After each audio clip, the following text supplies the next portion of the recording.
The Bridegroom by Alexander Pushkin. For 3 days, Natasha, the merchant's daughter, was missing. The third night, she ran in, distraught. Her father and mother piled her with questions. She did not hear them. She could hardly breathe. Stricken with foreboding, they pleaded, not got angry, but still she was silent.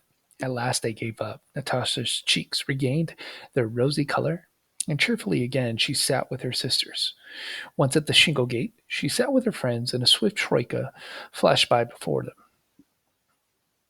A handsome young man stood driving the horses. Snow and mud went flying, splashing the girls. He gazed as he flew past, and Natasha gazed. He flew on. Natasha froze. Headlong she ran home. It was he, it was he, she cried. I know it. I recognized him. Papa, Mama, save me from him. Full of grief and fear, they shake their heads, sighing. Her father says, my child, tell me everything.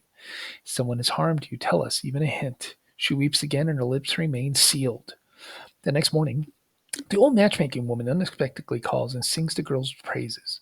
She says to the father, you have the goods, and I a buyer for them. A handsome young man. He bows low to no one. He lives like a lord with no debts, no worries. He's rich and he's generous, says he will give his bride on their wedding day a fox fur coat, a pearl gold rings, brocaded dresses. Yesterday, out driving, he saw your Natasha. Shall we shake hands and get her to a church? The woman starts to eat a pie and talks in riddles, while the poor girl does not know where to look. Agreed, says her father. Go in happiness to the altar, Natasha. It's dull for you here. A swallow should not spend all its time singing. It's time for you to build a nest for your children. Natasha leaned against the wall and tried to speak, but found herself sobbing. She was shuddering and laughing. The matchmaker poured out a cup of water, gave her some to drink, splashed some in her face. Her parents are distressed. Then Natasha recovered, and calmly she said, your will be done. Call my bridegroom to the feast. Bake loaves for the whole world, brew sweet mead, and call the law to the feast. Of course, Natasha, angel, you know we'd give our lives to make you happy. They bake and they brew, the worthy guests come. The bride is led to the feast. Her maid sings and weep, then horses and a sledge. With the groom and all sit. The glasses ring and clatter, the toasting cup is passed. From hand to hand in tumult, the guests are drunk. Bridegroom, friends, why is my fair bride sad? Why is she not feasting and serving?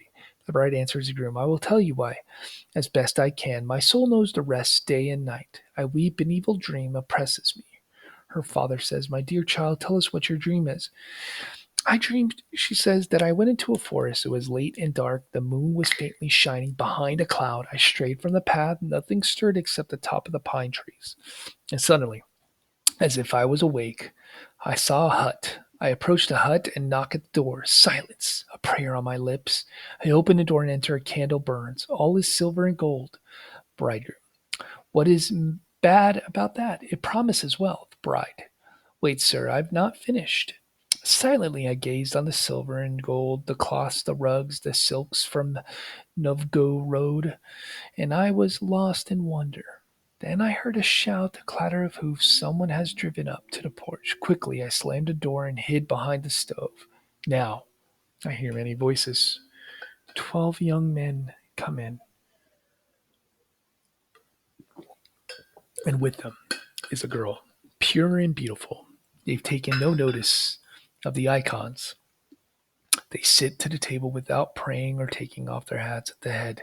The eldest brother at his right, the youngest at his left. The girl shouts, laughs, drunken clamor. Bridegroom. That betokens merriment. Bride. Wait, sir, I've not finished. The drunken din goes on and grows louder still. Only the girl is sad. She sits silent, neither eating nor drinking, but sheds tears in plenty. The eldest brother takes his knife and whistling sharpens it. Seizing her by the hair, he kills her and cuts off her right hand. Why, says the groom, this is nonsense. Believe me, my love, your dream is not evil. She looks him in the eyes. And from whose hand does this ring come? The bride said. The whole throng rose in silence. With the clatter the ring falls and rolls along the floor. The groom blanches, trembles, confusion. Seize him, the law commands.